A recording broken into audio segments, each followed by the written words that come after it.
Hello friends, welcome to Bhuvana's channel 27. இன்னைக்கு நம்ம mushroom பட்டாணி புலாவ் எப்படி பண்றதுன்னு பார்க்க போறோம். அதுக்கு தேவையான பொருட்கள்லாம் என்னன்னு பார்க்கலாம்.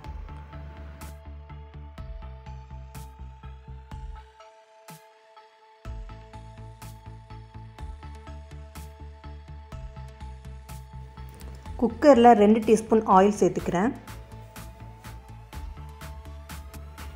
1 டீஸ்பூன் நெய் சேர்த்துக்கிறேன். எண்ணெய் நெய் ரெண்டும் சூடானதுக்கு அப்புறமா ஹோல் ஸ்பைசஸ் சேர்த்துக்கலாம். காரத்துக்காக 2 பச்சை மிளகாய் சேர்த்துக்கிறேன். உங்களுக்கு காரம் அதிகமாக வேணும்னா நீங்கள் 4 சேர்த்துக்கலாம். 1 டீஸ்பூன் இஞ்சி பூண்டு பேஸ்ட்டு சேர்த்துக்கிறேன். இது எல்லாம் மிக்ஸ் ஆகிற மாதிரி ஒரு 5 மினிட்ஸ் வதக்கி விடுங்க. இப்போது நம்ம நறுக்கி வச்சுக்கிற ஒரு வெங்காயத்தை இது கூட சேர்த்துடலாம்.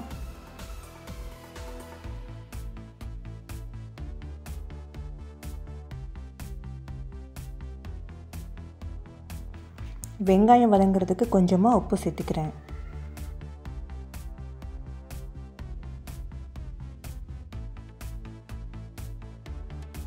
வெங்காயம் வதங்கினதுக்கு அப்புறமா நம்ம நறுக்கி வச்சுக்கிற மஷ்ரூமை இது கூட ஆட் பண்ணிடலாம்.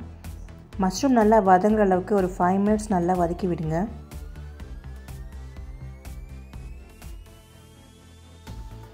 மஷ்ரூம் வதங்கினதுக்கு அப்புறமா 100 கிராம் பச்சை பட்டாணி இது கூட சேர்த்துக்கிறேன்.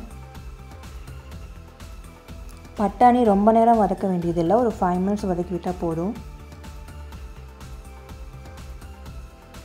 இப்போ நம்ம பாஸ்மதி ரைஸை அரை மணி நேரம் தண்ணியில் ஊற வச்சுருக்கோம், அதை இது கூட சேர்த்துடலாம்.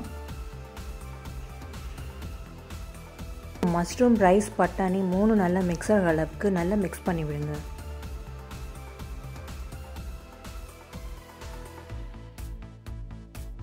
எந்த கப்பில் நம்ம ரைஸ் அளந்தமோ அதே கப்பில் 2 கப் தேங்காய் பால் நான் சேர்த்துக்கிறேன்.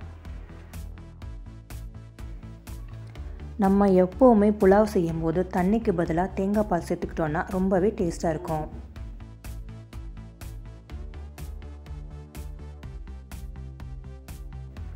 புலாவுக்கு தேவையான அளவு உப்பு சேர்த்துக்கலாம்.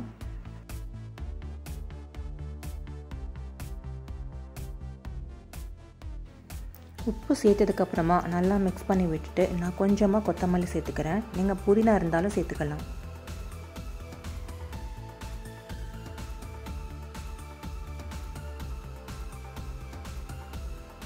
இப்போது குக்கரை மூடி நம்ம 2 விசில் வச்சிடலாம்.